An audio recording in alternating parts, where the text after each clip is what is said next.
Pues buenas tardes, bienvenidos a todos los presentes a este acto que hoy nos reúne aquí en la Casa de la Cultura, que tiene por objeto la presentación de la nueva revista Salsum y la conferencia sobre el posible nombre de la ciudad iberorromana de Torreparedones.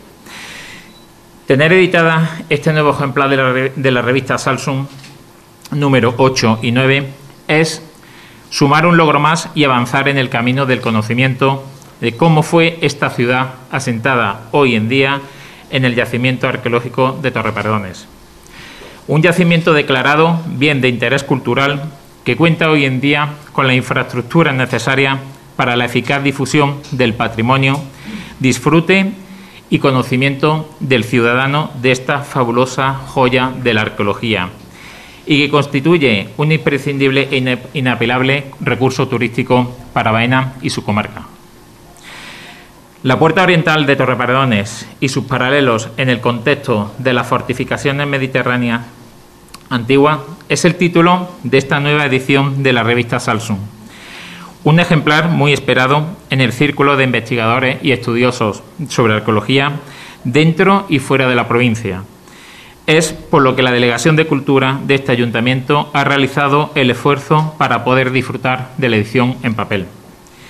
Llega a diferentes colectivos, así como universidades, que halagan cada uno de sus números por sus arduos trabajos de investigación.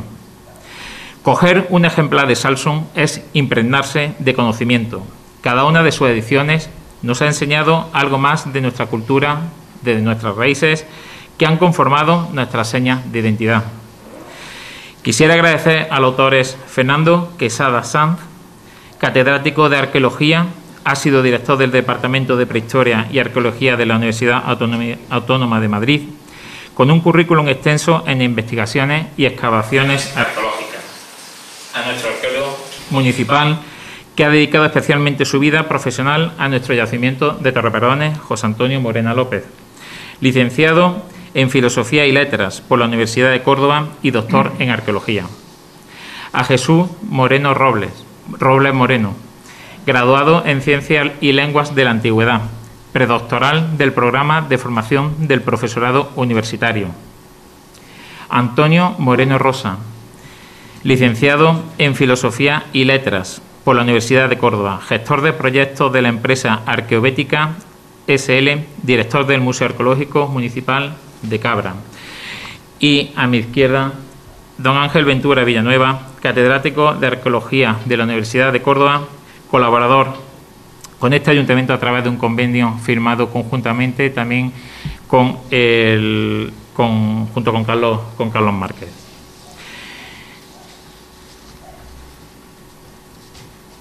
Mi reconocimiento y felicitación a los autores de los trabajos que integran esta nueva revista por su rigor académico y dedicación a la investigación y promoción de la historia y el patrimonio del yacimiento de Torreparedones. Es un compromiso que desde las administraciones públicas se tiene con cualquier protección del patrimonio que haya en nuestra comunidad autónoma, y en especial también del Ayuntamiento de Baena, de todos los equipos de gobierno, tanto los predecesores al actual, como los que vengan en un futuro. También es un compromiso firme por la apuesta clara de nuestro yacimiento, de nuestra joya arqueológica. No solamente por la continuidad en los avances de las excavaciones, con nuevos proyectos para seguir sacando a la luz todo su potencial, la conservación, la consolidación y la puesta en valor de todo el recinto. Hoy en día tenemos actuando en el yacimiento la consolidación de las termas, tenemos la puesta en valor de la Casa del Panadero y pronto daremos a comienzo las obras del 1,5% cultural que estarán destinadas al foro, a parte de la zona del castillo, así como la cubrición de las propias termas.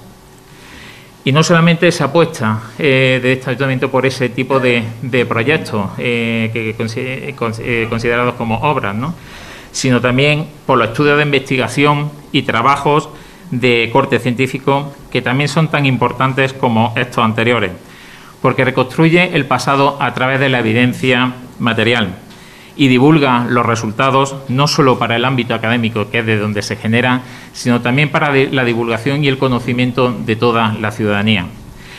Así que a mí no me quedan más que dar de nuevo una vez más las gracias a los 4 autores que han hecho posible sacar la revista Salsum y al conferenciante don Ángel Ventura, que nos va a deleitar pues con esta conferencia sobre el nombre de la ciudad ibero-romana de Torreperdones. Ha habido un pequeño cambio en la organización. Se iba a hacer primero la presentación de la revista a cargo de sus autores, pero bueno, por retraso y por problemas de viaje, de problemas de tren, vamos a empezar con la conferencia de don Ángel y posteriormente se dará a conocer la revista. Muchas gracias a todos.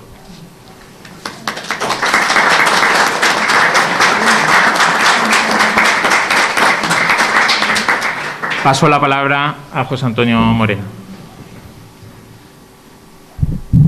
Bueno, buenas tardes.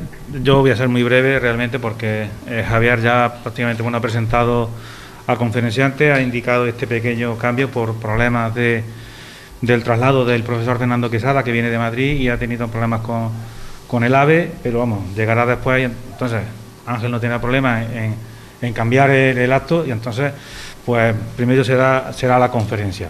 Decir solo, bueno, ya conocéis, estoy seguro muchos de ustedes conocen al profesor Ángel Ventura. Llevamos colaborando con él y con el grupo de investigación de la UCO, Antiguas Ciudades de Andalucía, pues prácticamente desde, yo quiero recordar, 2010 al menos, más de 10 años. Él además es especialista en epigrafía latina y de lo que va a hablar hoy es precisamente sobre una cuestión de este tema, ¿no? Sobre epigrafía. Y sobre un tema que siempre yo recuerdo que cada vez que había un descubrimiento o hacíamos alguna campaña de excavación, pues surgía la pregunta, ¿no? de qué ciudad estamos excavando allí, ¿no? De esta impresionante urbe con estas esculturas tan impresionantes, ¿no? Con estas termas, con todo lo que se ha descubierto, ¿no? Y hasta ahora, pues la verdad es que no teníamos ningún argumento contundente para decir, pues este es el nombre, ¿no?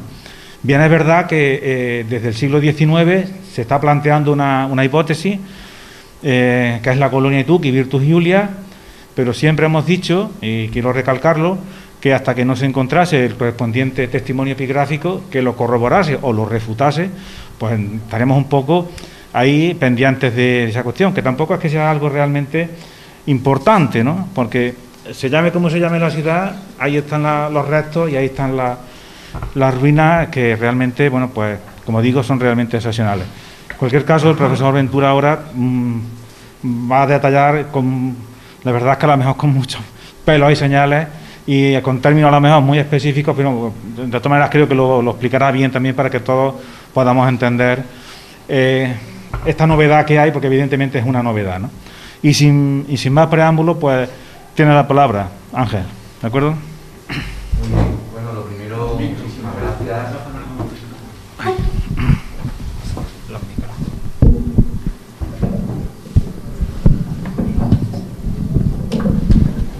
Bien, en primer lugar, mi agradecimiento al excelentísimo Ayuntamiento de Baena por haber contado conmigo, por haberme invitado a este día de celebración. Es el Día Internacional de los Museos y los Sitios. Como viene siendo habitual, el Ayuntamiento de Baena lo celebra con visitas guiadas, conferencias y diversos actos, ¿no? Entonces, bueno, pues mi agradecimiento de darme la oportunidad de poder contar a todos ustedes, de poder difundir a la ciudadanía, pues un poco la actividad que hacemos desde la universidad, la actividad que hacemos los investigadores continuamente, ¿no? Que nos estamos interrogando sobre nuestro pasado, desde esa disciplina científica que es la arqueología y también la epigrafía. Mi agradecimiento particularizado a don José Antonio Morena, el arqueólogo municipal, que es quien realmente ha materializado esta invitación, e incluso también, bueno, pues por haber adelantado mi charla, ¿no? Porque yo venía de telonero de 4 grandes toreros, un poco, o músicos, ¿no? Venía un poco a cerrar el acto y me han ascendido, De manera que gracias y vamos a la faena, ¿no? Yo he titulado la conferencia Torreparedones en la ciudad sin nombre o con dos posibles, porque en esa estamos, según mi opinión. ¿Por qué digo esto? Bueno, esta imagen es muy significativa, ¿no? Es como desde Torreparedones, mirando hacia el oeste, se ve a apenas 20 kilómetros el enorme cerro con el castillo de Espejo, que ya veremos qué importancia tiene esto, ¿no? Y es que desde el siglo XIX, desde las investigaciones pioneras de Aureliano Fernández Guerra, pues el yacimiento de Torreparedones se ha identificado con la colonia Ituqui Virtus Iulia, basándose en un texto de Plinio el Viejo. Plinio el Viejo era geógrafo, pero fue procurador de Hispania Quiterior, o sea, fue procurador, fue un cargo público en Hispania y conocía muy bien la geografía de toda la península ibérica, que es este texto que ven aquí en su Historia Natural 3.12, que cuando está describiendo las colonias del Conventus Astigitano, digamos que del partido judicial de Écija, que corresponde a toda la campiña cordobesa, dice: la primera colonia es Tuqui, llamada también Augusta Gemela, que sin lugar a dudas es el pueblo de Martos, a 37 kilómetros al este de Torreparedones. Después viene Ituqui, quae Virtus Iulia, es decir, la ciudad de Ituqui, colonia llamada Virtus Iulia, la virtud de los Julios, de Julio César o de Augusto. Después viene Ucubi, llamada Claritas Iulia, la, en fin, fama o, en fin, prestigio de los Julios, que también está desde el siglo XVIII, sin lugar a dudas, identificada con Espejo. Y luego viene Urso, Osuna, la colonia genetiva Iulia. Mira que parece que está describiendo las colonias siguiendo el curso del Guadalquivir. Empieza por Martos, la peña de Martos, sigue por esa Ituqui, Virtus Iulia, luego dice Espejo y luego dice Osuna. Por eso, Aureliano Fernández Guerra, y detrás de él los grandes investigadores, Emilio Giuner,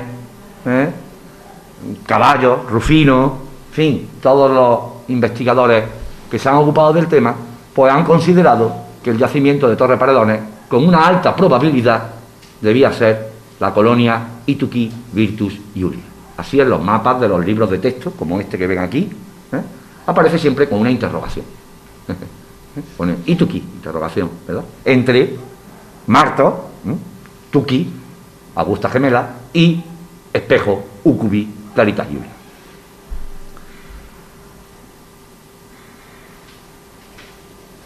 ¿El nombre tiene importancia o no? Bueno, los nombres, a mí personalmente me da igual que Torreparedones sea lo que sea, quiero decirle. Hombre, tiene una cierta importancia. Los romanos decían nomen omen. En el nombre está el presagio. Digamos que a los historiadores y a los arqueólogos nos interesa el nombre de la ciudad porque cada nombre representa un modelo explicativo. Entonces, si Torreparedones es Ituqui Virtus Iulia, pues es el modelo explicativo colonial romano. Ituqui es un nombre no latino, prerromano.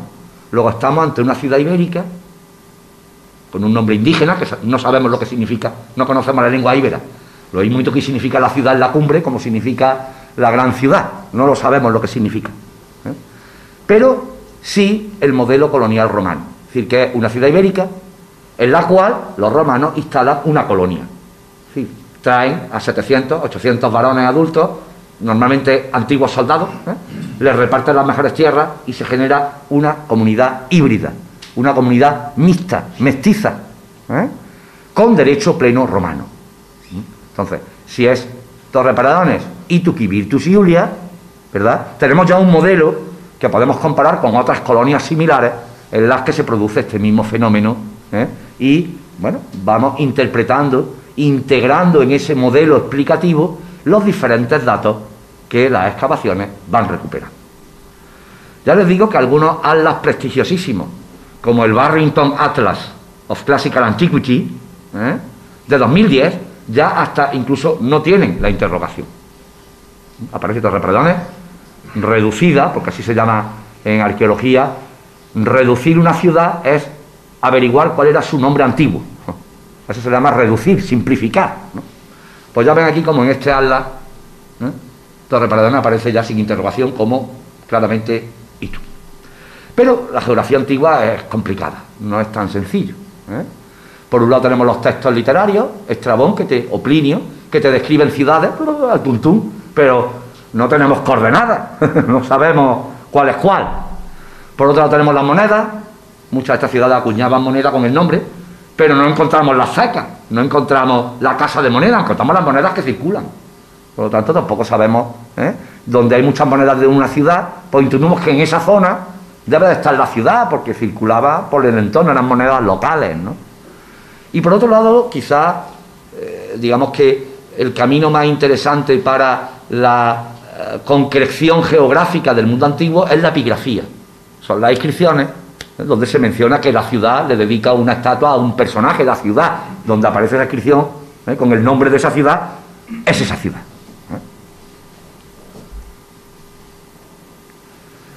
En la última edición del catálogo de todas las inscripciones de Hispania, el Corpus Inscriptionum Latinarum, el profesor Armin Stilo, mi maestro, en el año 97, daba o recogía las 19 inscripciones que hasta entonces se habían encontrado en el yacimiento. Y él, en la entrada geográfica, como ven ahí, Torreparedones, Ituqui Colonia Virtus Julia, con interrogación. Él argumentaba que ninguna de esas 19 inscripciones contenía el nombre incontrovertible de la ciudad, y por lo tanto él lo dejaba en interrogación. Por supuesto, es una ciudad que tiene estatuto privilegiado romano, pero puede ser un municipio o puede ser una colonia, ya desde época de Augusto, porque había alcaldes, duóviri, aediles, en fin, sabemos que es una ciudad importante de la provincia bética, pero puede ser la colonia Virtus Julia o podía ser un municipio de época del emperador Augusto. Lo que ocurre es que cuando empezamos a investigar en la ciudad desde el año 2010, todos y cada uno de los hallazgos que hemos ido realizando, o que han ido realizando arqueólogos, veo por ahí copos, arqueólogos, las termas, todo lo que ha ido apareciendo, iba reforzando, no contradecía, al revés, reforzaba la identificación tradicional. Pongo un ejemplo del que luego hablarán. La puerta oriental. Bueno, pues la muralla ibérica le construyen una puerta a la romana, monumental, que aparece una moneda en la cimentación, esta moneda, de la serie Neo Statilio Libo, Neus Statilius Libo Praefectus, y en el reverso Sacerdos, que son monedas que se acuñan en una ceca indeterminada en el segundo triunvirato, entre los años 40-30 a.C.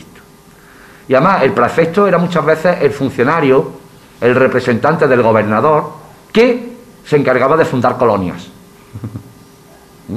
de deducir colonias. Y sabemos que en el año 30 el gobernador de Hispania se llama Statilio Tauro, y que los gobernadores llevaban como ayudantes a familiares suyos. Luego, por ejemplo, este testimonio daba pie a pensar que efectivamente en los años 30-40 a.C., en una ciudad indígena se reconsagra el pomerium, que es lo que hacían para fundar una colonia, con un arao y un toro y una vaca, recorrían el perímetro sagrado del pomerium, sobre el cual construían las murallas. Si era una ciudad previa, reconsagraban el pomerium, y lo que hicieron fue construir una puerta, es decir, resantificar la muralla a la romana. Luego, por ejemplo, esto venía bien, reforzaba esa hipótesis tradicional. Cuando empezamos a excavar en 2010 el foro, pues, una maravilla, donde es uno de los espacios donde mejor comprende uno cómo funcionaba la ciudad antigua, cómo funcionaba la administración municipal. Entonces el foro, precioso, un foro pequeñito, de 24 por 22 metros, que es algo propio más de una colonia que de un municipio. En un municipio todos los ciudadanos varones adultos tienen derecho al voto. En una colonia nada más que tienen derecho al voto los colonos, no los indígenas, sino los hombres que han venido, los antiguos soldados romanos. Y por eso un foro pequeñito viene mejor con una colonia que no con un municipio, donde solamente tiene derecho al voto los colonos romanos, 300, 400, que son los que caben ahí, en ese foro, en fila, para votar cada año y elegir a los alcaldes. Que así funcionaba esto. Un maquelum, un mercado, abajo, lo tiene. Bueno, hay muchos estudios de que los maquelas nada más que están en comunidades privilegiadas, realmente en ciudades de importancia. También, o colonias o municipios. Pero bueno, el conjunto escultórico, una maravilla. Las 3 estatuas sedentes, de las cuales la del emperador Calígula y la del emperador Augusto no tienen paralelo en el imperio, solamente en Roma. No hay otras estatuas iguales en otras ciudades de la Bética ni de España. Lo que apuntaba a que los habitantes de Torreparedones estaban muy unidos con la metrópolis. Si importaban modelos escultóricos directamente de Roma, y eso es más propio de una colonia, parva, efigie, simulacra, como decía Lugerio. Las colonias de Roma son pequeños reflejos, como simulacros de la misma metrópoli, como reflejos de la gran ciudad que era Roma. O la epigrafía. Ya les he dicho que a finales del siglo XX Estilos recogió 19 inscripciones del yacimiento. A día de hoy conocemos 50. Las investigaciones dirigidas por Antonio Morena, en el foro, en las termas, nos han permitido recuperar hasta 50, es decir, casi 30 inscripciones más. Algunas tan monumentales como la del foro. Otras muy fragmentarias. Bueno, desgraciadamente, ninguna de ellas, en ninguna de esas inscripciones, ha aparecido el nombre de la ciudad. Pero tampoco ha aparecido un texto que contradiga o que pusiera en duda la identificación con Ituqui Virtus Iulia. Les pongo un ejemplo. Bastaría con que una inscripción, un pedestal, el fragmento de un pedestal, estuviera dedicado por los munícipes, por los munícipes, para decir, esto no es una colonia, es un municipio. Eran 2 estatutos jurídicos distintos en época romana, por ejemplo. O bastaría que una de esas inscripciones pusiera colonia o colonorum de los colonos, o coloniae de la colonia, para decir Torreparedones es la colonia Virtus Iulia. Pero ninguna inscripción ni nos ha aportado pruebas en favor de la hipótesis tradicional, pero tampoco nos ha aportado dificultades. Así estábamos, ya les digo, por lo tanto, nosotros hemos mantenido ese modelo de que Ituqui Virtus Iulia es una ciudad ibérica, como estos Torreparedones, que en torno al año 30 a.C. Se instalan dentro de ella o encima una colonia de ciudadanos romanos, fundada posiblemente por uno de estos gobernadores, y el nombre Virtus, esto es importante, Virtus Iulia, alude a Octaviano, al futuro Augusto, al que el Senado en el año 27 le otorga el Clipeus Virtutis, el escudo de la virtud, del valor guerrero, ha vencido a Marco Antonio y Cleopatra, por un lado. Y ese año 27 le nombra Augusto, le llama de nombre el Venerable, y a partir de entonces las colonias se llaman Augusta, Augusta Emérita, Augusta Gemela Tuqui. Luego sabemos que esa colonia Virtus Iulia que cita Plinio debió de fundarse antes del año 27, pero no mucho antes, porque justo en el 30 ha tenido lugar la batalla de Actium, en el 31, y en el 30 la derrota definitiva de Marco Antonio y Cleopatra en Egipto. Por lo tanto, todo esto apuntaba en favor de esta identificación.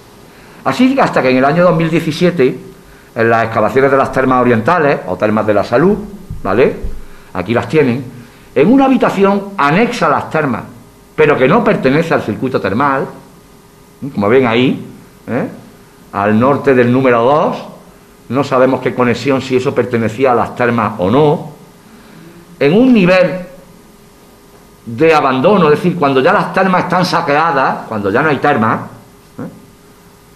un estrato del siglo IV, probablemente, ¿verdad, Antonio? El bueno de Antonio Moreno encontró este trozo de plomo con letras. Es un fragmento de una fístula plumbea acuaria, o lo que es igual, de una tubería de plomo para distribuir agua, de fontanero, la tubería de plomo, que había sido recortada. Normalmente los tramos de tubería de plomo romanos miden 10 pies, 3 metros. Este habían cortado un extremo. De hecho, aquí se ve ahí en el extremo de su izquierda, creo que está la soldadura de empalme con el siguiente tubo. En cualquier caso, le habían cortado un trozo de la tubería, lo habían cortado longitudinalmente para abrirlo y convertirlo en una placa. Es un nivel en el que está gente expoliando y fundiendo metales. Había un horno, si mal no recuerdo, Rosendo, y muchos fragmentos de metal. Es decir, es un momento ya de la antigüedad tardía en que la ciudad está casi abandonada y lo que están es reciclando materiales en estructuras lumpénicas. Gente que va allí, un poco está aquello medio despoblado, van a robar lo que buenamente pueda y a fundir el plomo porque valía dinerito como vale hoy en día el cobre o el metal, ¿no? Estas tuberías de plomo suelen tener inscripciones. Unas inscripciones muy peculiares, se hacían a molde, porque las tuberías de plomo se hacían por un método que se llama coulée sur la table, digamos fundición sobre la mesa, y es que ponían un lecho de arena, ¿vale?, o de madera, normalmente era de arena, y sobre él vertían el plomo fundido y conseguían una lámina que luego le metían un cilindro de madera dentro, la enrollaban sobre sí misma y con una soldadura dorsal conseguían el tubo para distribución de agua. Además, según el cilindro de madera que le pusieran, podían calcular los calibres. Se hacían tuberías más finas, más gordas. Y muy importante, en esa lechada o lecho de arena, con un molde de madera, ponía la inscripción que quisieran, o que quisiera que saliera en la tubería en relieve, para identificar quién había hecho la tubería o a qué ciudad pertenecía esa tubería. Como ven ahí, aquí tienen algunos ejemplos de tuberías del Museo de Córdoba y cómo luego las tuberías pues se disponían para distribuir agua a presión en el interior de las ciudades. Y ven un ejemplo como a un artesano en Ostia se le movió el molde el molde, y por eso le salen las letras, ¿verdad?, corridas una respecto a otra. Bueno, esto es un rollaco. A lo que voy, tubería de plomo, aunque sea en contextos tardíos, aunque no haya aparecido in situ, si la tubería no ha aparecido alimentando la bañera del frigidarium o la bañera del caldarium, en las termas orientales digo, pero realmente en Torreparadores no había acueducto. En una ciudad que está en lo alto de la cumbre es imposible llevar agua a presión. Hay sistemas de distribución de agua muy limitados, uno es en el foro y el otro es en las termas. Sacan agua de un pozo, la echan en una alberca elevada y desde la alberca con tuberías de plomo llevan el agua a las bañeras. Pero no deja de ser curioso que efectivamente parece razonable pensar que en un sistema, en unas termas donde hay distribución de agua a presión, aparezca una tubería de plomo para distribuir agua a presión. Por eso yo pienso que, aunque no tenemos certeza, insisto, ¿no?, la tubería no ha aparecido in situ, ¿no?, ha aparecido en niveles tardíos y cuando las termas ya no existen. Bueno, pero vale, aceptemos que la tubería procede de las termas, fue robada de las termas. Perfecto. Tenemos dos cartelas que llamamos cara A, cartela A y cartela B, a los dos lados de la soldadura dorsal, para que cuando los albañiles, los fontaneros tenían que hacer una reparación, quitaban la tierra y entonces las cartelas las tienen arriba. Podían leer de qué tubería se trata a la hora de tener que hacer un arreglo. Por eso las cartelas siempre están en la parte de arriba de estas tuberías, ¿no?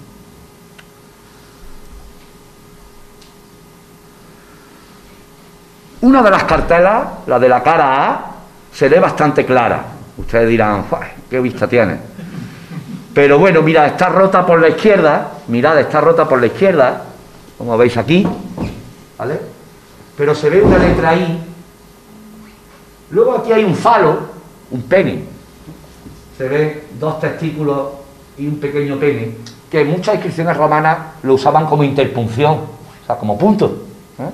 Los penes tenían, los falos tenían un valor apotropaico de protección, ¿no?, en las murallas, en muchos sitios van a Pompeya, está todo lleno, ¿no? Y luego se ve claramente P, U, B, L, I, C, E y línea de final de la cartela. de la cartela, es decir, del rectángulo dentro del cual iban las letras, de ese marco con el que habían hecho a molde, de ese molde con el que habían preparado la inscripción. Luego, I. Publique. Publique es un adverbio latino que significa con fondos públicos. Es decir, que esta tubería y el edificio al que perteneciera se había construido con dinero público del municipio, digámoslo así, ¿no?, de la ciudad. No es una donación particular de un evergeta privado que entonces habría puesto el nombre del evergeta. Esto es de fulanito. Y aquí viene la movida, si me permiten ustedes. La otra cartela, que está rota por la derecha, se lee una primera letra muy dañada, tiene varios golpes de azadón, por decirlo así, pero no nuestro, del que robó la tubería, ¿no?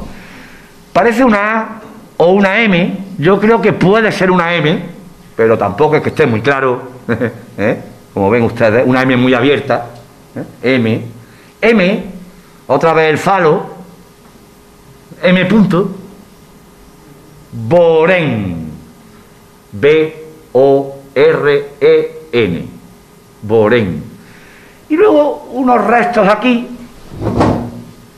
que dicen, bueno, puede ser una rebaba, ¿no?, porque la rebaba del corte está en el otro lado, podría ser una letra U, podría ser la línea de final de cartela. Es lo que tenemos, señores. Lo que hay es lo que hay. Puede ser cualquier cosa. Eso es lo que tenemos. ¿Cómo interpretamos estas inscripciones? ¿Cómo interpretamos estas inscripciones los epigrafistas? Bueno, pues normalmente las inscripciones, por ejemplo, hay una tesis doctoral de esta chica, Angela Fusco, ¿no?, que ha recogido todas las inscripciones sobre tuberías de plomo de Italia. Dice, la mayor parte de ellas tienen un nombre personal, que si está en nominativo, es decir, el nominativo suele ser el nombre del artesano, seguido de fecit o seguido de nada, simplemente el nombre del artesano que ha fabricado la tubería. Si está en genitivo, de fulanito, suele ser el propietario del agua, es decir, a quien iba destinada ese agua a presión, que suelen ser senadores o gente importante, o al emperador. O también es muy habitual que aparezca el nombre de la ciudad cuando se trata de distribución de agua pública, el nombre de la ciudad a la que pertenecía ese sistema de abastecimiento de agua, el acueducto y las tuberías, ¿no? También en genitivo, pero seguido de o precedido de exofiquina, de la oficina de, también puede venir el nombre del artesano. Ahí te pongo un ejemplo de B por V. Primitivus, primitivi, tenía que ir con V, y sin embargo en el siglo II en la epigrafía romana es muy frecuente, bastante frecuente, esto que llamamos la falta de ortografía, que escribieran con B lo que tenía que ir con V. Vale, yo voy a empezar por la cara A. He recogido todos los paralelos de inscripciones en donde aparece el adverbio publique, es decir, con fondos públicos. Y en todas esas inscripciones siempre aparece el adverbio publique precedido por el nombre de la ciudad. Bien sea el topónimo nominativo, como ven ahí, Colonia Iulia Felix Veritus Publique, o Colonia Apolinaris Augusta Emerita Raurica Publique, o bien sea el nombre de sus habitantes en nominativo plural. Si lo bien pone Córdoba o Baena, o bien pone los baenenses con fondos públicos, o bien pone Baena con fondos públicos. Esas son las dos, en fin, posibilidades que tenemos de esta cara. Claro, hay una I. Podría interpretarse como Colonia Virtus Iulia Public, o incluso como Ituquitani, los itucitanos con fondos públicos. Una posibilidad. Pero también sabemos que en muchas inscripciones, como vimos en la tesis de la doctora Fusco, muchas veces lo que aparecen son los magistrados. Y los máximos magistrados que tenían potestad en el abastecimiento de agua de la ciudad antigua eran los duoviri. Por lo tanto, también podría poner duoviri publique. Es decir, los alcaldes con fondos públicos.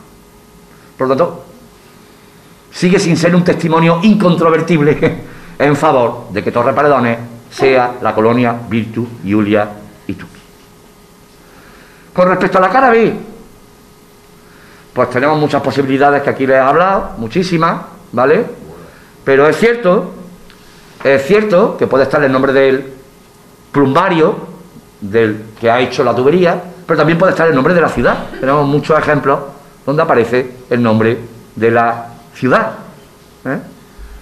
como ven aquí, República Coloniae Ostiensis, Colonorum Coloniae Ostiense, o Colonia Faleronensium o Aeclanensium, viene el nombre de la ciudad, ¿no?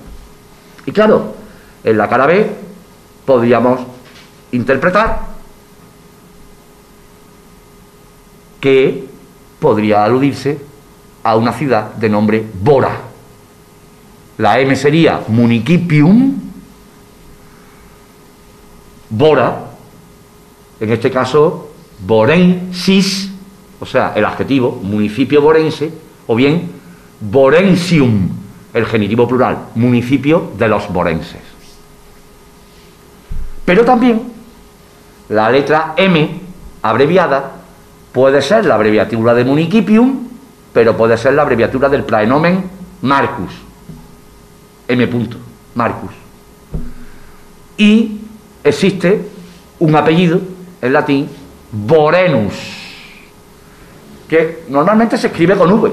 No sé si habéis visto la serie Roma, pero está cogido de unos personajes. Aquí está el profesor Quesada, que me perdone por meterme en estas camisas de las que él es, de 11 varas de las que es el especialista. Pero bueno, en la guerra civil, como viene en el Velo Gálico, se cita este Boreno, y luego tenemos varias inscripciones de que ese apellido existe.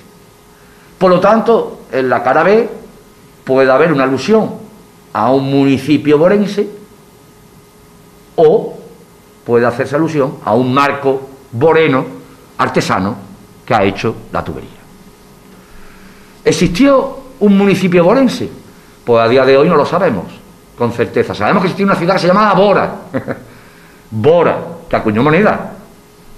Que acuñó moneda en torno al siglo II a.C., acuñó moneda, según Maripá García Bellido, con en el anverso una divinidad femenina, con diadema y cetro, que puede ser Astarte, no se sabe quién es, una divinidad femenina, y en el reverso un toro, y la leyenda en latín, Bora.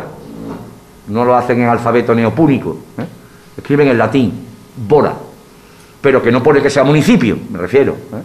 En el siglo II o I antes de Cristo es una ciudad peregrina, estipendiaria que llamamos.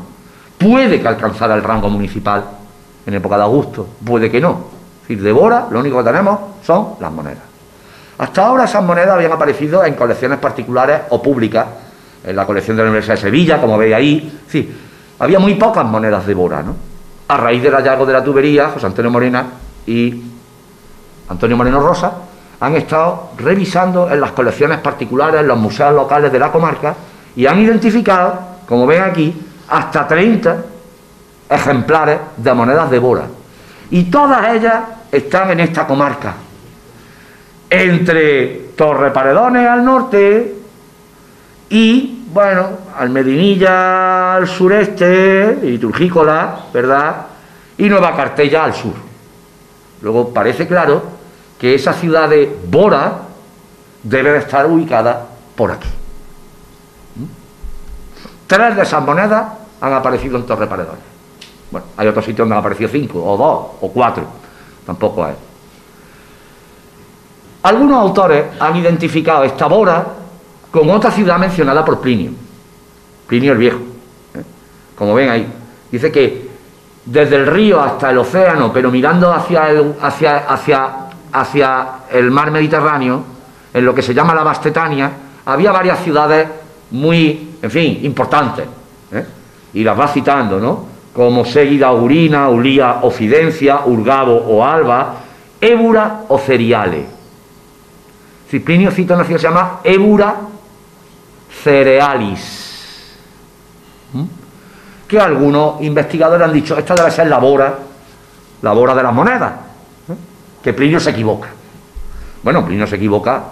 Plinio no se conserva el manuscrito original de Plinio, se conservan copias medievales, el más antiguo es un manuscrito del Vaticano, creo que de época carolingia, del siglo VIII, donde está el texto de Plinio, pero es muy importante que todos los manuscritos que se han conservado con la obra de Plinio, en todos aparece Ébora. O sea, que no es que unas veces venga Bora y otras veces, como mucho ponen Ébura, algunas variantes es con U, pero siempre es Ébora. Entonces, tenemos esto. Torreparedones puede ser Ituquí. Si hacemos caso a la tubería y pensamos que en vez de un nombre propio de artesano hay una mención al municipio, podría ser Bora. Y si hacemos caso a otros investigadores, bueno, pues podemos plantear que esa Bora de las monedas puede ser la Ébora Cerealis que menciona Plinio. Esto estaría bien, porque de Bora no sabemos nada, más que las monedas, pero de Ébora Cerealis sí. Y es que por el sobrenombre Cerealis deberíamos pensar que se trata de un municipio de época de Augusto, con lo cual encajaría bien con Torreparedones, que haya magistrados, alcaldes, desde época de Augusto, que sea una comunidad privilegiada desde época de Augusto. Mientras que con Bora, sin más, no sabemos nada de esa ciudad, nada más que tenemos la moneda con el nombre. Pero ahí viene otro nuevo elemento que nos pone en duda, y es que en el siglo XIX, en la tumba de los Pompeyos, apareció una de las urnas que hoy está desaparecida.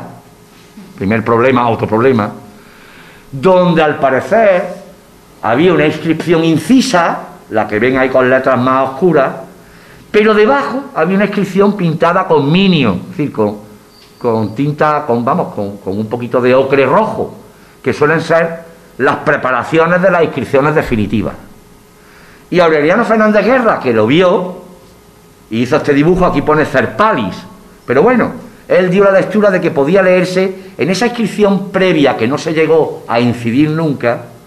Él dice que leía Cer, Aed, Ur, Duo, Ir, Cerealis, y que estilo interpreta como Aedil, Dumbir, Trium, Cerealis.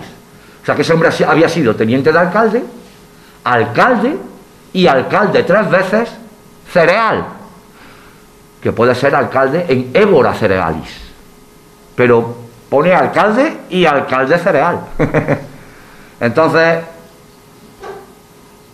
decimos que fue alcalde en Torreparedones y que Torreparedones es Ébora Cerealis, o no, porque tenemos otros ejemplos de aristócratas que desempeñaban la alcaldía en varias ciudades cercanas, que eran alcaldes en Córdoba y en Espejo, o como aquí, que era alcalde o cuestor y decurio en Eporedia, y decurio en Augusta Taurino, en Turín, y Dumbir en Eporedia.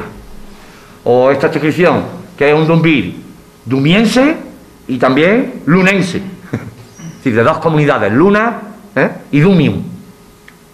Luego, bueno, si fuese Ébora Cerealis, tenemos un fragmento de un altar decorado con espigas de trigo en Torreparedones, que es el atributo de la diosa Ceres, e incluso un fragmento de inscripción en mármol que yo creo que pertenece a ese altar, que no estaba en la curia. El altar se guardó un trozo en la curia junto con las estatuas, pero allí no está el resto del altar, ni el agujero que hay en la curia es para un altar monolítico, mientras que esto es un altar hecho por partes, seguramente sobre un núcleo de mampostería. Podría ser el altar que tenemos en el Maquelum. Me refiero, podemos interpretar como que efectivamente en Torreparedones hubo un culto a Ceres, sí, pero como lo hay en otras muchas ciudades, Ceres es la diosa de la agricultura. No es de extrañar que haya culto a Ceres. Si fuese Ébora Cerealis, perfecto, pero yo me pregunto, ¿y por qué, si la ciudad se llama Ébora Cerealis, la divinidad tutelar de la ciudad, la divinidad políada, es Ceres? ¿Por qué el santuario está dedicado a Salus? Y hay un sacerdocio específico a Salus, y no tenemos un sacerdocio específico a Ceres. En conclusión, yo a día de hoy creo que la tubería de plomo abre la posibilidad al 50-50, 60-40, como queráis, de que Torreparedones pueda ser o bien Ituqui o bien Bora. Ya veremos si Évora Querealis o no. Es decir, si asimilamos Bora con la ciudad mencionada por Plinio, de lo que tampoco tenemos muchas pruebas, ¿eh? Pero yo creo que Torreparedones puede ser Ituqui o puede ser Bora. Pero a día de hoy, mi opinión es que debemos seguir haciéndole caso a los filósofos escépticos y entrar en eso que llamaban ellos el estado de epogé, que significa suspensión del juicio. Tenemos que esperar todavía a que aparezca un nuevo testimonio epigráfico que resulte incontrovertible. Para mí, si la tubería en vez de M hubiera puesto MUN, M-U-N, que es abreviatura sin lugar a duda de Municipium, yo diría aquí que Torreparedones es Bora. Si en vez de Borén yo hubiera leído y se conservara una S al final, Borens, el adjetivo, yo habría defendido aquí que Torreparedones es Bora. Pero como esos dos elementos no se dan y siempre cabe posibilidad de interpretación alternativa, como no tenemos esa certeza, yo lo único que quiero transmitirles es que seguimos trabajando en la investigación sobre, en fin, la identidad de este magnífico yacimiento, pero que por ahora podemos decir que pudo ser la colonia Virtus Ilietuzzi o pudo ser el municipio de Bora. O lo que es igual, que por ahora Torreparedones sigue siendo irreductible. Y nada más, muchas gracias por su atención.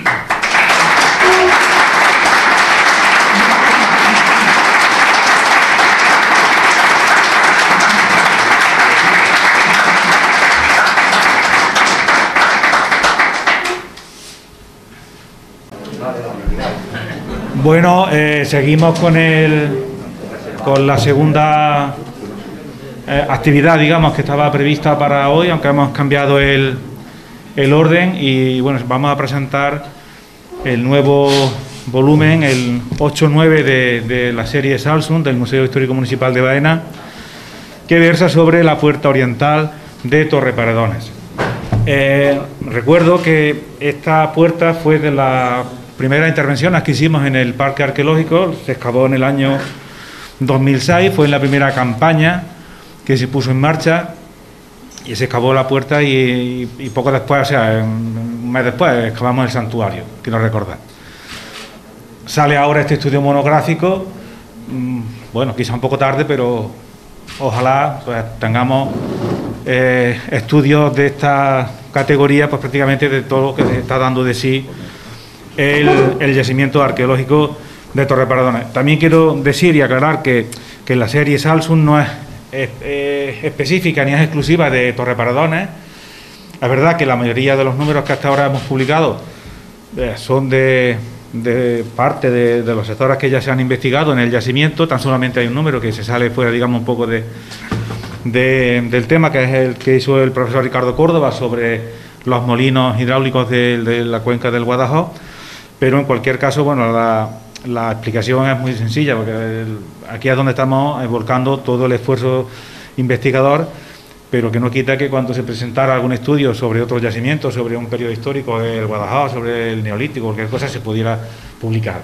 Y decir también que, lo comentaba antes con Jesús, que pocos yacimientos, ahí hablo a nivel nacional, tienen monografías específicas de esta categoría. O sea, que esto realmente es un aval para el propio yacimiento. Van a hablar sobre el libro, aquí estamos los 4 autores, pero por cuestiones de tiempo va a ser el profesor Fernando Quesada, una pequeña introducción, un preámbulo, y a continuación Jesús Robles, digamos, entrará a fondo en el contenido del libro. Bueno, antes el concejal te había presentado antes al profesor Fernando Quesada, pero vamos a decir que es un placer tenerlo aquí hoy. De verdad le agradecemos que esté aquí, que viene de Madrid expresamente, ha tenido algún problema con el transporte, pero bueno, de verdad que le agradecemos que esté aquí. Es realmente una persona experta en estas cuestiones, en temas de la guerra, en cuestiones de historia militar, de arquitectura defensiva, todas estas cuestiones, ¿no? Realmente a él hay que agradecerle, quizás también a Jesús, que hizo su trabajo fin de máster sobre la Puerta Oriental. Él fue el director de ese trabajo fin de máster y, bueno, tuvo incluso varios premios allí en la Universidad Autónoma de Madrid. Ha publicado algún artículo ya en alguna revista especializada, pero sabíamos que esto daba de sí para una monografía. No tiene 500 páginas, ni falta que hace, pero hay un estudio bastante serio y bastante profundo. Ahora nos dirá que realmente estamos ante una puerta prácticamente excepcional y única aquí en la península ibérica, ¿no? De manera que, Fernando, tienes la palabra para decir lo que te... Muchas gracias. Pues... micrófono. ¿Este está activo? Sí. ¿Se oye ahora? Sí. Bien, ante todo, y como no puede ser menos, quiero decir que para mí es un privilegio estar hoy aquí. Llevo 35 años trabajando en la subética y en la Alta Campiña cordobesa, pero realmente en Baena no había tenido ocasión de venir a hablar en público. Y para mí es verdaderamente un honor y un privilegio que hayáis contado conmigo, no ya para estar hoy aquí, sino para este libro, como ahora mismo comentaré. Efectivamente, ustedes habrán visto que el orden teórico de la sesión de esta tarde era, como no puede ser menos, primero la presentación del libro y luego una conferencia de fondo, de peso, de mi colega de la Universidad de Córdoba, el profesor Ángel Ventura. Lamentablemente, Renfe ha decidido esta tarde sustituir el AVE por un coche de caballos tirado por mulas y a rastras prácticamente hemos llegado y muy tarde. De manera que yo, ante todo, quiero agradecerte, Ángel, de verdad, que hayas tenido la deferencia de cambiar el orden de la actuación, sobre todo porque mi presentación hoy aquí no es más que unas cuantas generalidades, pero para mí importantes. ¿Cuáles son las generalidades importantes? En primer lugar, Torreparedones. ¿Cuál es la visión que desde la bárbara meseta central de la península ibérica, ¿verdad?, alejada del foco de la civilización, que es la bética o que es la tarraconense, cuál es la visión que tenemos de Torreparedones? Yo conozco muy bien esta región porque llevo aquí desde el año 85. A Antonio Moreno, que es uno de los directores de campo de Torreparedones, lo ha sido muchas veces. Yo lo conozco desde el año 1985, cuando excavó conmigo en Almedinilla. Hace ya unos cuantos años esto, ¿no? Casi da vergüenza indicarlo. 35 años. Pero, aunque lo conozco bien, he visto a lo largo de estas décadas cómo Torreparedones ha pasado de no ser nada a ser un referente inexcusable en la arqueología, no ya de la provincia de Córdoba, no ya de la Bética, de Andalucía, no ya de España, sino en el nivel ya de la arqueología romana en general. Y no solo porque una explanada pavimentada y unas cuantas columnas hagan romántico y hagan bonito, sino porque, junto con la evidente importancia de la puesta en valor del yacimiento, ha ido en paralelo un crecimiento de la dotación científica de artículos, de libros, de monografías, exponencial. Cuando yo estaba excavando en Almedinilla a finales de los años 80, estamos trabajando Antonio y yo en muchas ocasiones, aquí había un equipo procedente de Oxford, que queda muy bien, oxoniense, ¿no? Lo que ocurre es que hay que conocer los materiales y hay que conocer las cosas locales, porque si no a veces las cosas se complican en el momento de interpretar una excavación. Y fueron unas excavaciones de mi viejo amigo, hace mucho que no hablo con él, pero tuve mucho trato en su momento, Barry Cunliffe, con Crucita Fernández Castro, quienes por primera vez pusieron el nombre de Torreparedones un poco en el ámbito científico, con algunas cuestiones extrañas en aquellas jornadas de Granada, ¿verdad?, en que el pobre Barry no lo dejaron hablar, pero desde entonces, en estos últimos 20, 25, 30 años, Torreparedones se ha convertido en una referencia en arquitectura, en edilicia, en interpretación, en lectura, en epigrafías romanas, de una manera que hoy en día es inexcusable hablar de esta ciudad, igual que se habla de Cartagonova o de muchos otros lugares. Además, y no solamente desde el ámbito científico y de las publicaciones, el trabajo que habéis hecho desde el Ayuntamiento y desde el Museo de Baena y desde la Universidad de Córdoba, que ese ha sido el sostén científico durante muchos años, en lo que se refiere a los proyectos de puesta en valor, de defensa del patrimonio, de musealización, es un ejemplo. Hay varios. En Cabra, poco a poco estamos haciendo algo parecido, pero con un yacimiento mucho más modesto. En la Medinilla, en otro periodo y en otro momento también. En Gilena se están haciendo maravillas. Pero claro, Torreparedones tiene un yacimiento imponente, con un soporte, una base romana, que es excepcional, pero que además tiene mucho ibérico por debajo, que a ver si empezamos con los ibéricos. De esos no sabremos nunca el nombre, pero bueno, está ahí interesante tenerlo, o sí, si es bueno, ¿verdad? Y unos niveles medievales, un castillo, lo que hacen que la visita a Torreparedones sea ya, y lo será en el futuro, una verdadera lección de historia de larga duración. Y eso hace que su prestigio por el buen hacer, y claro, si luego resulta que vas a plantar unos jaramagos en un camino de acceso, picas allí para sacar los jaramagos y te salen las termas y están intactas, y luego hay un pozo maravilloso, te trasladas un poco más allá y está el probable anfiteatro. Yo no sé si ya está absolutamente confirmado en todos los detalles arqueológicos. Pues claro, empezamos a tener un yacimiento que tiene todos los elementos.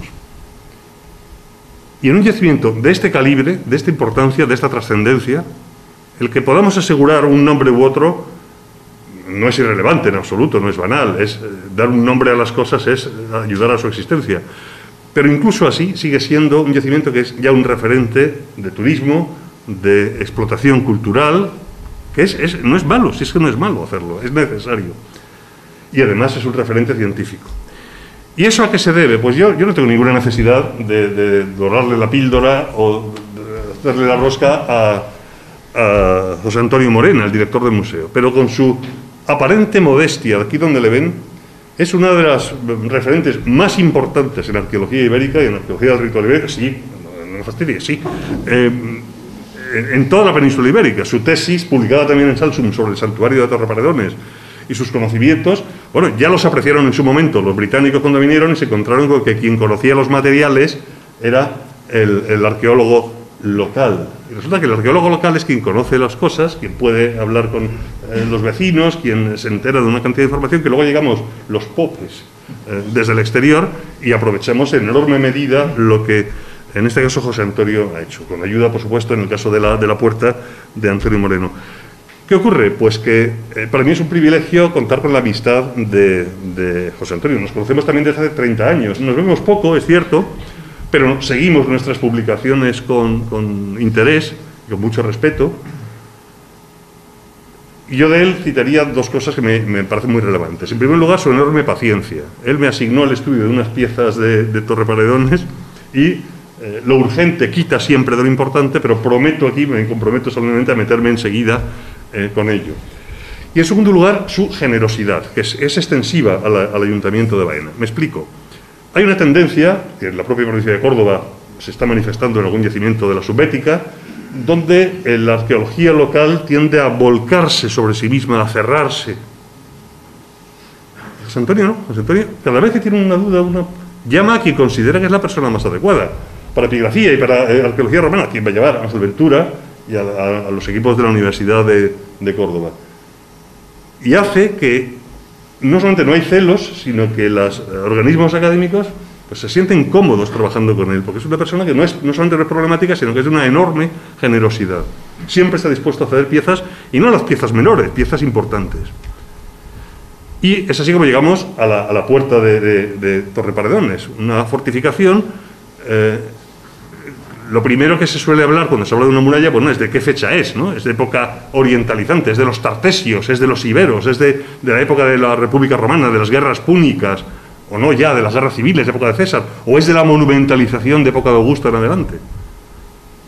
Cuando los británicos empezaron a tropezarse con las esquinas de este monumental torreón, que a su vez cortaba una muralla más antigua, pues hicieron lo que pudieron, hicieron mucho y muy bien, pero quedaba muchísimo. Y en los años sucesivos, estos dos señores que tengo a mi lado han excavado por completo la puerta y resulta que empezaba a plantear un montón de problemas. La estructura cruciforme en el interior, con ausencia de acceso, cómo podía ser el pasillo interior, si tenía algún tipo de cubierta de madera, de piedra o no, los bancos que había en el exterior, la explanada, los goznes de las puertas, batiente fuera, dentro, todos elementos que parecen menores, pero que definen una forma de concebir el monumento, que lo es, ostentoso, imponente, y también su capacidad defensiva.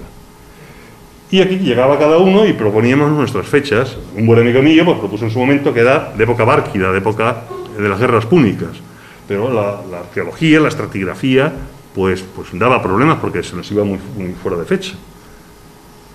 Yo tuve el privilegio de poder emplear fondos de uno de los proyectos que dirijo, que abarca toda esta zona, ciudades de la región, para analizar por carbono 14 unas muestras de semillas que pensábamos que iban a ser altoimperiales y han resultado ser tardoimperiales, pero muy tardoimperiales, si no recuerdo mal, como siglo IV o V.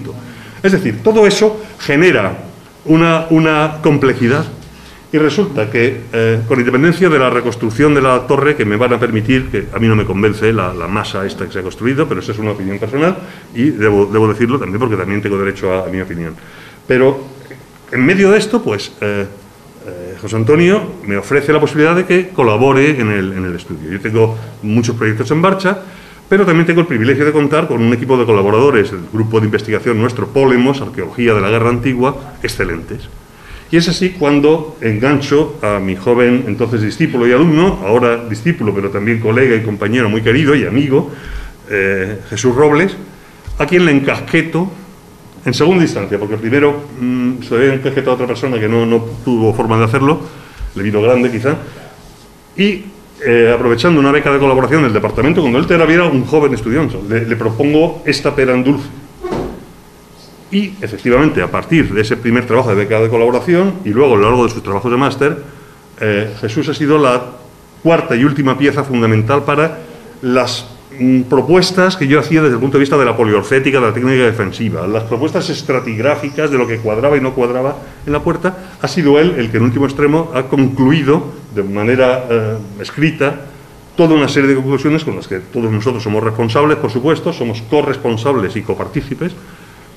Por tanto, si algo sale mal, no tienes la culpa la tengo yo, pero ha resultado en una visión, yo creo que nueva, muy detallada, muy precisa, estratigráficamente muy elaborada, en un libro que, desde el punto de vista formal, pues cada vez sale mejor, te lo digo de verdad, es decir, los desplegables de la estratigrafía de la zona de la puerta a todo color, el estudio de materiales que en la época de los ingleses se quedó sin hacer, y el refinamiento estratigráfico, pues yo creo que ha sido un trabajo colectivo, en el cual hemos estado todos encima, pero del que no voy a reventar su contenido, porque creo que es el momento de que Jesús Robles concluya, mejor dicho, entre en el núcleo de esta intervención contando algo sobre la puerta. Pero de verdad, para mí era muy importante, y por eso quería estar hoy aquí, decirles que Torreparedones es importante, es una referencia. Yo he venido aquí con amigos, estuve contigo hace un año, íbamos a abrir un autobús de una fundación que lo cortó la COVID, pero volveremos. Es un yacimiento importante, lo es, pero no por decir, sino porque lo es, y que el papel que José Antonio está haciendo desde el museo es excepcional, sobre todo por su generosidad. Así que, Jesús, tienes la palabra. Sí, para poder ver algo. Bueno, pues muchas gracias por la introducción, Fernando, y bueno, darles las gracias a ustedes también por estar aquí. Es viernes tarde-noche, ya sin restricciones, y aún así han decidido venir a escucharnos. Y desde aquí también pues dar las gracias y la enhorabuena al Ayuntamiento de Baena por, como ha dicho Fernando, sus trabajos en Torreparedones, pero también por la edición de un nuevo número de la serie Salsum. Yo creo que hoy en día es un privilegio, ¿no?, poder contar con que un yacimiento puntero como es Torreparedones tenga una serie de monografías asociadas que vean la luz de forma periódica y que además se editen en papel y cada vez de mejor forma. Y como autores, yo creo que hablo en nombre de los cuatro, nos complace enormemente que el último número se dedica a nuestros estudios sobre la Puerta Oriental, cuyo contenido pues voy a tratar aquí de forma breve. No voy a hablar de Torreparedones en general, porque yo creo que todos los que estamos aquí lo conocemos, y si no, aprovechen las jornadas de puertas abiertas de este fin de semana para ello, pero por contextualizar la investigación, decir que vamos a tratar, como indica el título, sobre la Puerta Oriental, que hoy en día ofrece este aspecto, después de su restauración en el año 2010. Es un punto que no tiene pérdida en el yacimiento, porque es el lugar desde el que se inicia el recorrido visitable en la actualidad. Entonces, si han estado o van a estar, sin duda la habrán visto. Sí que voy a decir que el conocimiento científico de Torreparedones se remonta a finales de los años 80 del año pasado, cuando se lleva a cabo el Guadajoz Project. Esta es una iniciativa del Instituto de Arqueología de Oxford, de la Universidad de Córdoba y la Universidad Complutense de Madrid, dirigido por Barry Cunliffe y Maricruz Fernández, con el que querían establecer cuál era la secuencia ocupacional de lo que ellos entendían que podía ser un oppidum ibérico, ¿no?, de Torreparedones. Si hago esta vista atrás, ¿no?, y hablo de este proyecto en el que ya participó, y le pueden ver en la imagen José Antonio, es porque en el año 1990 dos de esos sondeos que se hacen, aunque solo uno de ellos, el inferior en horizontal, es el de excavación, van a permitir constatar que en la zona oriental de la muralla hay una puerta que ellos logran identificar que se trata de un vano flanqueado por dos torres, y solo por la distribución de los cortes van a excavar parcialmente la torre sur. Ellos le ofrecen o le dan una cronología del siglo IV-III a.C. dentro de su concepción de Torreparedones como un oppidum ibérico. Es cierto, y lo vamos a ver a continuación, que dentro de la torre aparece material romano republicano, pero la explicación que ellos dan, no sin cierta confusión, lo tratamos en el volumen, es que esos materiales fueron arrojados al interior de la torre en un momento indeterminado, incluso llegan a decir que pudo ser el 45 a.C., tras la construcción de la misma. Luego no servían para datar esta estructura. En este estado de la cuestión permanecería la puerta casi 2 décadas. De hecho, si van a la famosa tesis de Pierre Moret sobre fortificaciones de época ibérica, pues aparece esta.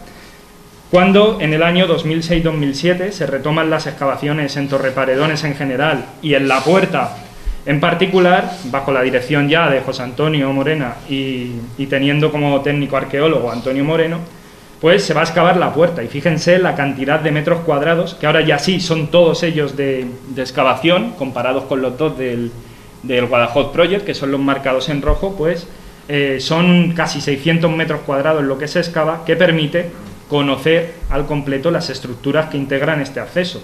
Porque claro, cuando todo esto sale a la luz, lo que se puede ver es que no se trata de una simple puerta flanqueada por 2 torres, sino de un auténtico complejo de acceso monumental, masivo, ¿no?, de grandes dimensiones, cuyas estructuras vamos a ir desgranando. Lo primero que podemos decir dentro de este mapa por fases, que es el que se incluye, el que ha enseñado Fernando en la monografía, es que, como pueden ver, las estructuras que integran el acceso, ¿no?, la plataforma, las torres, el viario, están en un mismo color. ¿Por qué? Porque obedecen todas a un mismo programa constructivo, es decir, todo el acceso se entiende como una sola obra que en un momento dado, ahora estableceremos cuándo es, se levanta en Torreparedones y lo que hace es que viene a sustituir parte de la muralla de época ibérica, fechada en el ibérico antiguo, que existía en esta zona. Incluso es posible que sustituya a una de las antiguas puertas del yacimiento. No estamos seguros de esto, pero es posible por la disposición del viario, que sigue un trazado prerromano, y también porque debajo de una de las torres, en la zanja de cimentación, aparecen restos de lo que pudo ser pues un posible bastión asociado a la muralla que flanquease esa puerta antigua. Fíjense, ¿no?, y esto, bueno, pues es un ejemplo del buen hacer, ¿no?, de los excavadores, lo bien que se pueden apreciar aquí las estructuras. Fíjense, la unidad 5B4 es la muralla antigua de Torreparedones, y asociada a ella pues va la unidad 5B31, que es ese resto de posible bastión, posible torre, y lo que ocurre aquí, como pueden ver, es que está completamente seccionada, está fragmentada, tiene un corte, porque es el agujero que fue necesario hacer para introducir estas enormes torres, este enorme complejo de acceso. La pared de la torre norte, que es esta que estoy mostrando, es la unidad 5B3. Pero fíjense qué curioso, la unidad marcada con el número 14, que lo que está haciendo es conectar la muralla antigua, ¿no?, que está fragmentada, con la nueva torre. Y si acudimos al plano, pues esto se puede ver que ocurre en las dos estructuras. Es decir, la muralla antigua, ¿no?, marcada en color azul, no llega a tocar las torres, pero lo que se ha hecho es que se han insertado unidades constructivas que básicamente lo que están haciendo es reparar la muralla. Es decir, para meter estas torres la han tenido que romper, y una vez que ya está la torre construida, lo que hacen es reconstruir esa parte de la muralla para que siga funcionando unida a las torres nuevas. Es decir, está conviviendo una puerta que es muy reciente con una muralla de siglos atrás. Esta dinámica no debe sorprendernos porque la encontramos en muchos otros yacimientos, ¿no? Por ejemplo, en el Molón de Campos Robles ocurre lo mismo. ¿Cómo es esta puerta? Pues lo primero que tiene, aunque muy deteriorada, es una plataforma que recoge el camino de acceso a la ciudad, casi como si se tratase de un vestíbulo.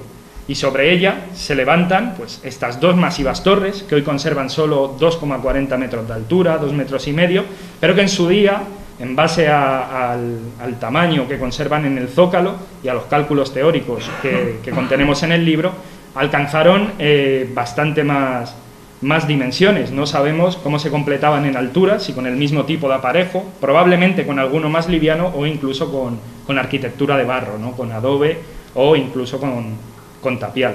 Sí que es destacable que las torres no tienen acceso a nivel de suelo, es decir, no se puede entrar a las torres a nivel de calle porque no hay ninguna puerta que lo permita y además, como vamos a ver ahora, el zócalo estaba relleno. Destacar únicamente su aparejo, es un aparejo masivo, para los más técnicos lo podemos identificar con un opus silicium de la cuarta manera de Lugli, ¿no? Que es el catálogo y la obra que aún hoy sigue siendo la referencia para la edilicia de estas cronologías, formado por estos grandes sillares almohadillados, dispuestos en hiladas tendentes a la regularidad, con esos listeles perimetrales que en el caso de las esquinas se puede ver muy bien cómo se alinean. Bien, pero el dato constructivo que ya ha adelantado Fernando y que habrán visto en las fotos que ha puesto Ángel en su presentación, que más nos llamó la atención sobre estas torres, son esos muros en forma de cruz que tienen en su interior y que definen 4 compartimentos dentro de cada una de ellas. Esos muros, hemos podido acceder al interior de la torre para estudiarlos, hemos podido comprobar 3 cosas básicas. La primera de ellas es que traban con las paredes de la torre. La segunda es que presentan el mismo tipo de aparejo, es decir, el mismo tipo de trabajar los sillares y de colocarlos que las caras internas de estas torres. Y la tercera es que la técnica con la que se ha construido estos enormes muros internos es la misma usada en las fachadas de las torres. Es la técnica del emplecton, ¿no? Lo ven ahí, consistente en colocar 2 paramentos y rellenarlos pues, con tierra y con cascote para generar un muro de mayor grosor. ¿Por qué es importante estas 3 cosas? Porque nos están indicando que estos muros forman parte de la estructura de la torre, es decir, desde el principio estuvieron ahí, no se trata de un añadido posterior. Pero tampoco se trata de muros que estén definiendo una serie de habitaciones, de espacios de almacenamiento, de estructuras defensivas, porque, como ya he dicho, la torre es inaccesible a nivel de suelo, no tienen tampoco conexión entre los compartimentos, pero es que además estaban rellenos hasta arriba, aunque aquí ya esté a medio excavar, de tierra y de cascote. Luego era un zócalo macizo, un zócalo relleno. ¿Cuál es entonces la función que pudieron tener estos muros si no están definiendo espacios útiles? Bueno, pues hay que pensar en que es una estructura hecha para proporcionar estabilidad a las torres. Tenemos que tener en cuenta que son 2 torres de grandes dimensiones, 8 metros por 9,2, con el zócalo relleno de toneladas de tierra y de cascote, que se sitúan en un plano inclinado de ladera, de una ladera además de base margocaliza, donde los deslizamientos de tierra son frecuentes y han afectado a parte de las estructuras de la puerta, por ejemplo, a la plataforma, y claro, todos estos factores, más el empuje interno del relleno, pues podrían hacer que la estructura se abriese y se colapsase. Por eso es necesario conectar los paramentos de la torre con estos muros, en forma de tirantes, si quieren, muros de riostra es el término técnico, para atarlos y evitar pues, el colapso de las estructuras. Hay autores que lo relacionan con posibles cámaras de artillería, porque permitirían aguantar mejor el peso de las máquinas, permitirían también un mayor desarrollo en altura de la torre, según otros. Incluso se ha propuesto que sobre el centro de la cruz pues podría levantarse un pilar que sirviese como sustento del techo y del posible suelo de una serie de cámaras de artillería. Esto es lo que documentamos, por ejemplo, en la Torre de Minerva, en Tárraco, pero aquí, claro, por lo conservado no tenemos constancia de ese pilar, y en Tárraco no hay constancia de los muros cruciformes. Los paralelos para este sistema aparecen ya en el Mediterráneo helenístico, pero tienen una gran riqueza cronológica y geográfica de distribución, ¿no? En Sicilia, tal vez sean los más conocidos, no es exactamente el mismo tipo de aparejo y demás, esto lo estudió Pierre Moret, hay 17 torres con ese sistema. en varias zonas de Grecia, en el Asia Menor también son frecuentes, en Halicarnaso, a lo largo de su diacronía, las torres que van jalonando las murallas incluyen esta solución, y por poner el paralelo peninsular, en Huelva está esta estructura que se ha reinterpretado recientemente como el Faro, que es una torre de 5 por 5 metros, más pequeña que Torre Paredones, que en este caso tiene un relleno de opus caementicum, es decir, cemento básicamente, y vemos que ofrece de nuevo pues esos muros en disposición cruciforme. ¿Qué es lo importante, ¿no?, de esta variedad a lo largo de todo el Mediterráneo, desde el siglo IV hasta el cambio de era, como podemos ver ahí? Pues lo importante es que no se trata de un modelo de torre importada, ¿no?, como se propuso en su día, es decir, no es un modelo que se traiga de otra cultura aquí, tampoco es una solución defensiva, un recurso estilístico, arquitectónico, si quieren, sino que es un principio constructivo básico. Es el principio constructivo básico de atar muros que tienen entre ellos un gran relleno para evitar el colapso de las estructuras. Es el que se emplea en la técnica del emplecton en ocasiones, y es el que se emplea, por ejemplo, en las murallas de cajones o de compartimentos que aparecen en varias culturas a lo largo pues, de distintas cronologías. Traigo esta cita aquí de Berrocal y de Moret porque creo que es importante lo que ellos mencionan, y es que la creación de esos compartimentos internos, que no son útiles, no es la finalidad de los muros, no son muros para separar habitaciones, sino que es una consecuencia de los mismos. Por poner esos muros surgen estos compartimentos. Un dato muy interesante que se deriva de este estudio arquitectónico es que, claro, si esto, como hemos dicho, se crea en el momento en el que se levanta la torre, es decir, están desde el principio, el zócalo se rellena, ¿no?, con esa tierra, ese cascote, y queda sellado, los materiales que aparecen dentro de la torre no pueden ser, como decía los del Guadajoz Project, no pudieron ser arrojados al interior en un momento indeterminado, porque el zócalo estaría cerrado, sino que tuvieron que ser arrojados en el momento de la construcción. Y de hecho, como en 2006-2007 se excava en la zanja de cimentación de las torres, se puede comprobar que el material que aparece ahí es material muy similar y que nos lleva a la misma cronología que el que está dentro de la torre. Un material que ahora marca, y sabemos que marca el momento de construcción de la misma, y que nos está llevando al siglo I antes de Cristo, ¿no? Son fragmentos, variantes tardías, no voy a entretenerme aquí, está todo en la monografía, pues, de campanienses A, B, las llamadas beoides, bastante rodados, bastante fragmentados. ¿Por qué? Porque era basura, era material descartado, tirado por el suelo si quieren, que se mezcla con la propia tierra con la que se va a rellenar la zanja y también el interior de las torres. Aparece una lucerna, una producción muy curiosa que marca un horizonte sertoriano, y lo que ha presentado también Ángel antes, está esta moneda en la zanja de cimentación, que es un semis de la serie Saquerdos, y que gracias a los estudios, entre otros, de Luis Amela Valverde, hoy podemos datar en el segundo triunvirato. Luego, el conjunto de acceso no es de época ibérica, no es del 4 o 3 a.C., sino que es de época romana, construido en torno a la segunda mitad del siglo I a.C. ¿Cuál es el contexto? Es decir, ¿qué pudo motivar la construcción de esta puerta? Bueno, pues yo estoy de acuerdo con lo que ha dicho anteriormente Ángel, ¿no?, y no lo voy a repetir aquí, con su posible relación con la posible fundación de Ituki Virtus Julia, y con todas las reservas que esto, como nos ha explicado el profesor Ventura, tiene.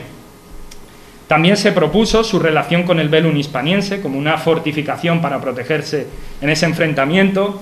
Esto, de cara a los estudios de la moneda, pues no parece tan convincente porque, bueno, el velum acaba en el 45 y esta moneda, como pronto, se ha de fechar en el 42 a.C. Pero ante todo, y sea cual sea el nombre y la realidad política de la ciudad, lo que hay que tener en cuenta es que esta mitad esta segunda mitad del siglo I a.C. es un momento de cambio en la Bética, de cristalización de la implantación romana, en el que están llegando colonos, y todo ese cambio cultural se refleja en la arquitectura, y los asentamientos, poco a poco, si me permiten el término, se van romanizando. Esto es lo que vemos en Torre Paredones, porque la fecha que nos ofrece, esta nueva fecha que nos ofrece la puerta, coincide con las dataciones que se han propuesto para las primeras fases del foro y para el resto de edificios públicos que van haciendo de Torre Paredones un edificio romano. En el otro extremo de la vida de la puerta tenemos su derrumbe, y sabemos que estuvo en pie hasta el siglo VI después de Cristo aproximadamente, por las variantes de sigilata encontradas justo sobre el pavimento, es el último material que pasó por ahí, pero es muy posible que hacia el siglo III-IV después de Cristo estuviera abandonado, porque esta es la dinámica que se observa en Torreparedones y que se ha documentado en otros puntos de la ciudad, ¿no? Es lo que ha comentado Ángel al hablar del contexto de hallazgo de esa tubería. Nosotros, desde nuestro contexto de la puerta, podemos aportar otro indicio, de hecho, hacia ese abandono. Y es que, adosado a una de las murallas, en el espacio prácticamente inmediato a la puerta, pues había una estancia dedicada al almacenamiento que presentaba restos de haberse incendiado. No tiene por qué ser un incendio violento, puede ser un incendio accidental, casual, pero lo curioso es que como en su interior pues quedaba un dolium, un gran recipiente de almacenamiento in situ, tenía restos carpológicos adheridos a su superficie, pues se pudo proceder a extraer muestras y a su datación con carbono 14. Y la datación, la tienen aquí, nos lleva al siglo III-IV después de Cristo. Además, es una datación incontestable, ¿no? Porque ven que está estadísticamente agrupada todas las posibilidades que hay, no nos daban los picos de podría ser el siglo I, podría ser el V, no, todas se concentran en el III-IV después de Cristo. Pero lo curioso, como digo, no es el incendio, no es el hecho de que se incendie, es el hecho de que un espacio que está ocupando un lugar junto a la puerta se incendie y no se trate de recuperar esa vivienda, ese espacio, retirando pues los escombros o volviendo a construir sobre ella, sino que tal como se incendia se queda, evidenciando, desde nuestro punto de vista, pues un abandono, que ese sector estaba abandonado y quizá llevaba algún tiempo ya abandonado. Y en este periodo de vida, ¿no?, que funcionó la puerta, ¿cómo funcionaba? ¿Qué es lo que encontramos, ¿no? Pues tenemos una puerta de 2,64 metros de ancho útiles, una puerta carretera, permitía el acceso de carro y hay de hecho huellas de los mismos en el suelo, tiene esos acerados laterales y sobre este viario no encontramos una sino dos puertas que funcionaron al mismo tiempo. La primera de ellas se encuentra entre las esquinas de la torre y 15 metros aproximadamente hacia el interior de la ciudad aparece una segunda. No nos quedan los herrajes ni las hojas de las puertas, pero gracias a las estructuras arquitectónicas se puede reconstruir su funcionamiento. En ambos casos tenemos las quicialeras, son dos en las dos puertas, una a cada lado de la calzada, y eso está indicando que se trata de una puerta de doble batiente, es decir, de doble hoja. Como las jambas se colocan por delante de las mismas, sabemos que el sentido de apertura era únicamente hacia el interior de la ciudad, en ambos casos. Y de hecho, tenemos mecanismos que refuerzan ese cierre. En el caso de la puerta interna es una piedra que sobresaliendo del viario refuerza la función de las jambas, y en el caso de la puerta externa es una caja, hoy ya después de la restauración no es visible, pero es una caja horadada en el viario que servía para colocar una tranca en posición oblicua que impidiese la apertura forzada desde el exterior.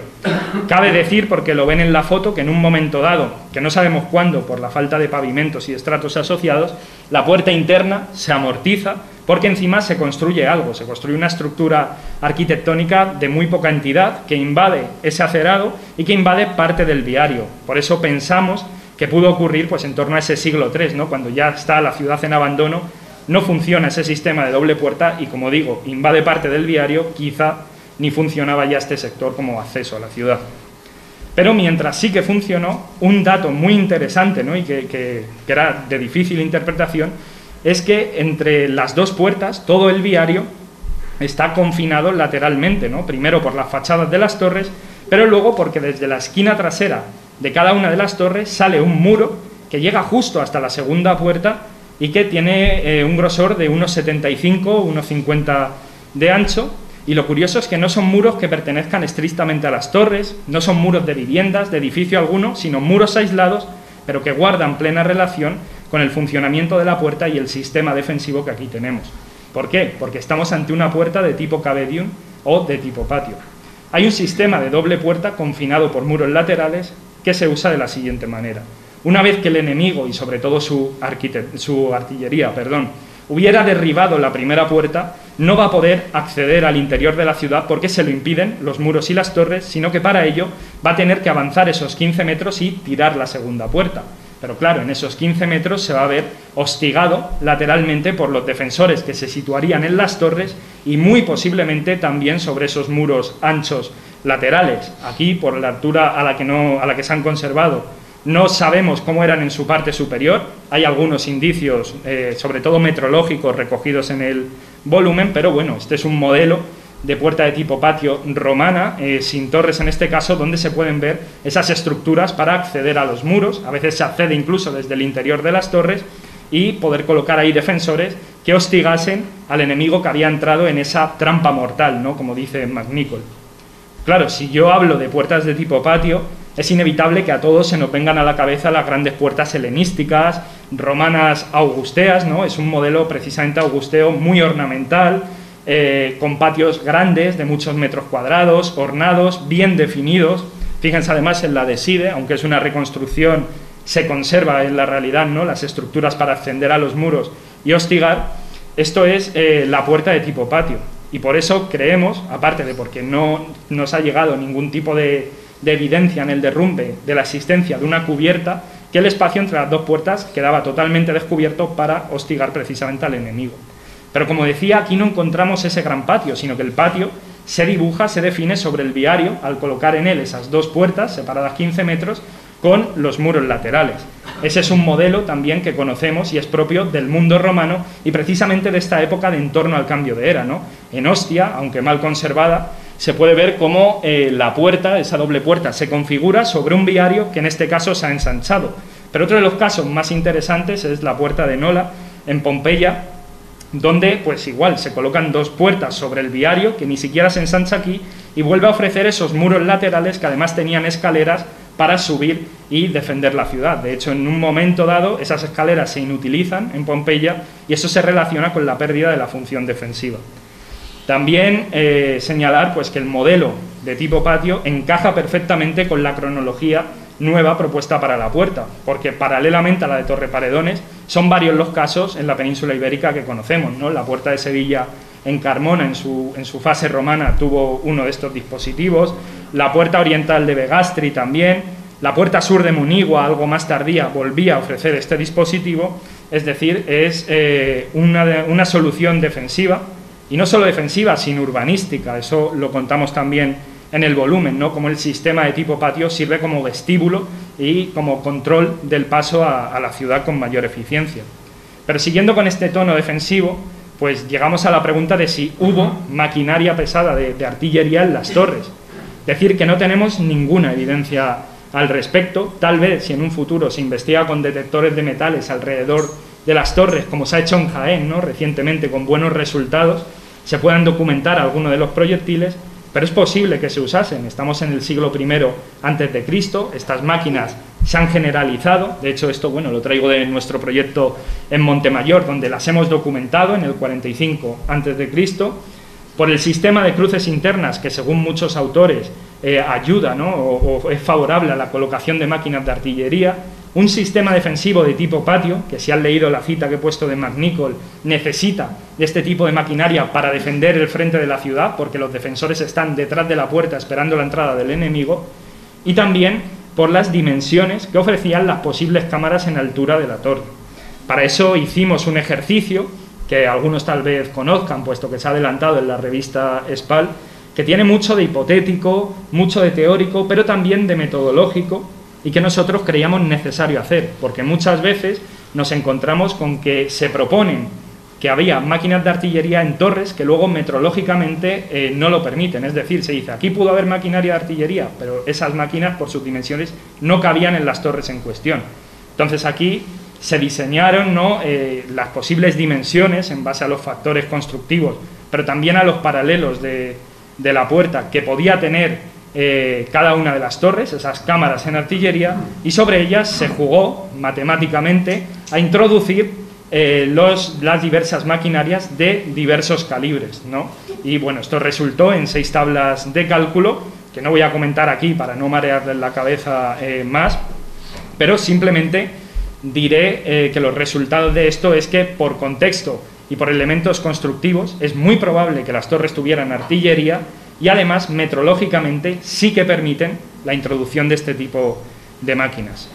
Y bueno, para finalizar, pues simplemente decir que el conjunto de acceso oriental de Torreparedones es uno de los mejor conservados de la Bética y de la península ibérica, no en altura, pero sí a nivel de estructuras y de que se conservan de la misma fase arquitectónica, que en este mundo tan interesante del cambio de era, de implantación romana, refleja un cambio en 3 sentidos. El primero de ellos es el defensivo, ¿no? Esto es una defensa urbana, al fin y al cabo, que está preparada para hacer frente a las nuevas formas de hacer la guerra que desde la Segunda Guerra Púnica se venían desarrollando en la península ibérica. Había entrado en juego pues, las maquinarias de artillería, la guerra compleja de asedio, ejércitos de gran tamaño y, claro, las estructuras que se van creando desde entonces y conforme esta forma de hacer la guerra va cristalizando, pues tienen que adaptarse a esa forma de hacer al juego, ¿no? Tienen que responder a esa ofensiva. Pero es también un cambio desde el punto de vista de la monumentalización. Una puerta es el espacio por donde pasan casi a diario todos los habitantes de la ciudad, por donde pasan los forasteros. Es visible desde lejos porque se encasta, ¿no? Está metida en la muralla, se ve desde el exterior.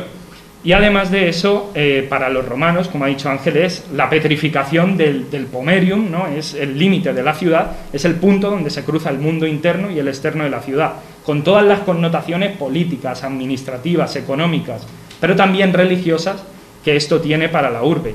No es de extrañar, por tanto, que el poder se esfuerce siempre en monumentalizar los accesos urbanos y una vez monumentalizados, pues lleguen a ser símbolos de la ciudad. Es lo que vemos en Mérida, por ejemplo, donde la puerta augustea monumentalizada se convierte en el tipo, en la representación monetal de la misma.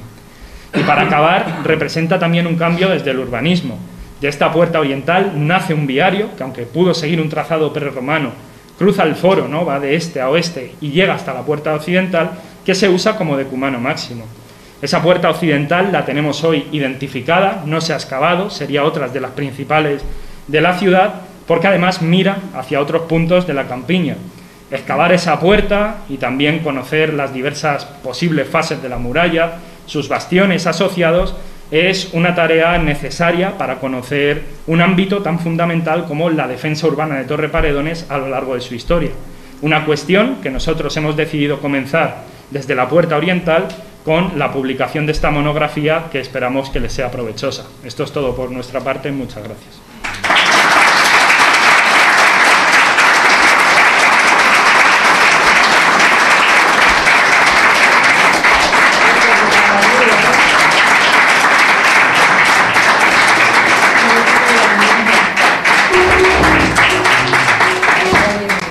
Muchísimas gracias a los intervinientes, a Fernando, a Jesús, Ángel. Es un poco tarde ya, no sé si alguien quiere plantear alguna cuestión. Si la hay, no creo que haya ningún problema en si se tiene la respuesta y si no, pues ahora se entregará un ejemplar del libro a todos los que habéis asistido. ¿Alguna cuestión? Y si no, pues ahora tendrán la ocasión de tranquilamente leer el libro. Muchas gracias.